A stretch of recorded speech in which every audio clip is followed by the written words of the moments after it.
Eh bien, merci beaucoup. Bonjour à tous. J'ai moi été pour le coup pas scout mais louveteau pendant la Deuxième Guerre mondiale.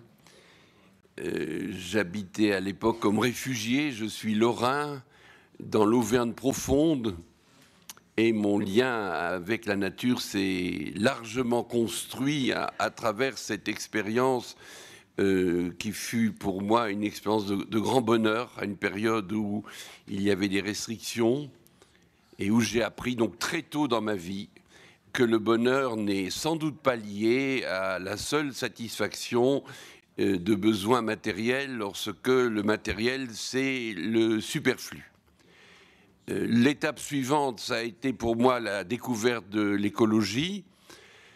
En 1964, j'ai effectué une mission scientifique en Afghanistan, dans les zones tribales où se cache Ben Laden. J'ai herborisé avec 4 soldats afghans baïonnettes au canon, car ce sont des zones à haut risque.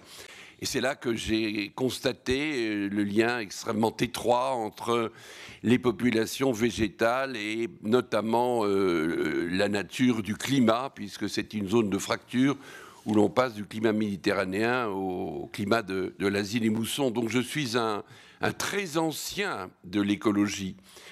J'ai ensuite créé en 1972 l'Institut européen d'écologie à Metz, dont j'étais premier adjoint.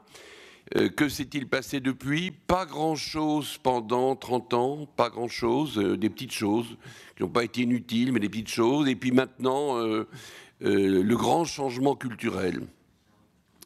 Nous sommes à une période exceptionnelle de notre histoire, c'est probablement la fin de l'ère industrielle. Nous passons à autre chose avec de grands soubresauts quand on franchit des étapes majeures.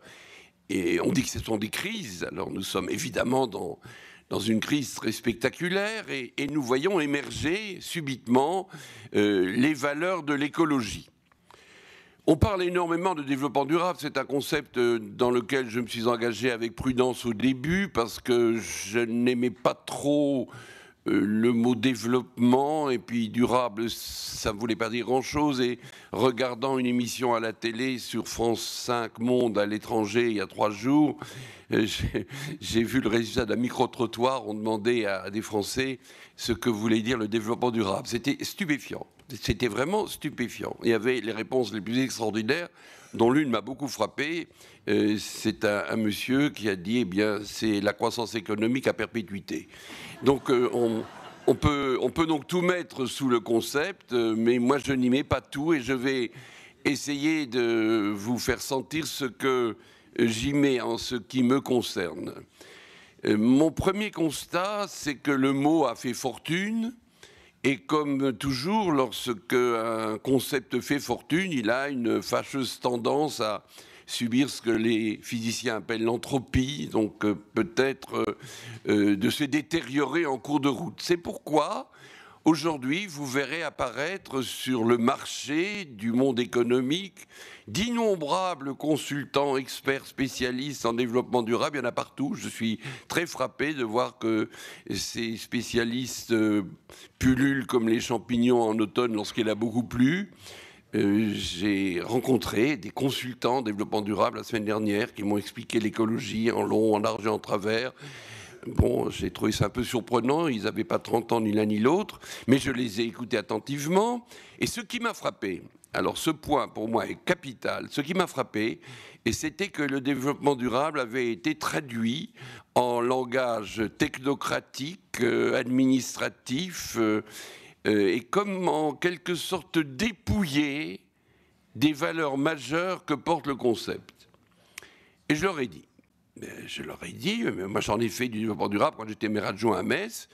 Dieu sait qu'on a fait de l'écologie à Metz, on a même inventé le concept d'écologie urbaine. Et je pense que dans cette terrible société dans laquelle on vit, on est incapable, mais vraiment incapable, de donner du sens aux choses que l'on fait. Et ce qui nous manque le plus, c'est évidemment le sens. Alors, dans ce concept-là, heureusement pour le concept, et heureusement pour ce que nous allons tous en faire ensemble, il y a du sens. D'abord, il y a évidemment économiquement du sens. Ça n'est pas un hasard. Si M. Obama, aux États-Unis, mais aussi Jean-Louis Borloo, dont je salue vraiment l'action remarquable, on a un bon ministre de l'écologie. J'aurais pas dit ça de tous ses prédécesseurs, parce que j'en ai connu beaucoup. Action remarquable parce que ça va nous aider à changer complètement notre rapport à l'économie et en particulier à l'économie de l'énergie. On va aller vers les énergies renouvelables. Et ça va changer énormément de choses. Ça va nous permettre en particulier de créer des emplois nombreux sans doute dans ce domaine. En Allemagne, ils sont très branchés là-dessus depuis très longtemps. Et j'habite à la frontière, exactement à la frontière, dans un village, près d'un village qui est célèbre et que personne ne sait situer sur la carte, qui s'appelle Schengen, qui a donné son nom aux accords qui ont supprimé les douanes en Europe. Et je vois combien les Allemands sont branchés sur ce concept depuis très longtemps. Depuis le Grenelle, nous suivons. Et donc les retombées économiques en matière de développement durable vont être là. Et ce point est positif dans une période de crise comme celle dans laquelle nous vivons, où le problème de l'emploi va se poser avec une très grave acuité. Mais il y a surtout le sens du concept. Alors, comme vient de le définir mon voisin, qui vous a donné la définition de Mme Brundtland, l'idée est très simple. C'est laisser à nos enfants et aux générations suivantes une planète en bon état sur laquelle ils pourront vivre dans de bonnes conditions. C'est tout, c'est simple. C'est pas la peine de le traduire en langage administrativo-technocratique. C'est extrêmement simple. Tout le monde comprend, et tout le monde comprend que pour la première fois dans l'histoire de l'humanité, car ça n'est jamais arrivé, une génération songe à sa responsabilité par rapport aux générations suivantes. Ça n'est jamais arrivé. De tout temps, les hommes et les femmes ont pensé à leurs enfants, voulant que leurs enfants aient une vie meilleure qu'eux.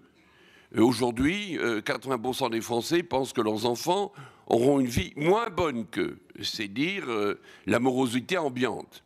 Mais jamais on n'a songé collectivement à une génération qui nous suivra. On disait, ils n'auront qu'à travailler, ils n'auront qu'à faire comme nous. Quand on était cynique, on disait, bien après nous le déluge. C'est comme ça qu'on pensait de tout temps. Et voilà que pour la première fois, une génération, la nôtre, se sent responsable des générations suivantes. Cette responsabilité est très lourde, parce que la Terre, nous l'avons beaucoup abîmée. Nous avons usé la nature. Et par conséquent, nous nous sentons responsables et en même temps solidaires. Et voilà qu'apparaît dans le débat le concept de solidarité dont on ne parle jamais. Nous sommes solidaires des générations futures. La solidarité, c'est un très beau concept. C'est un très beau concept.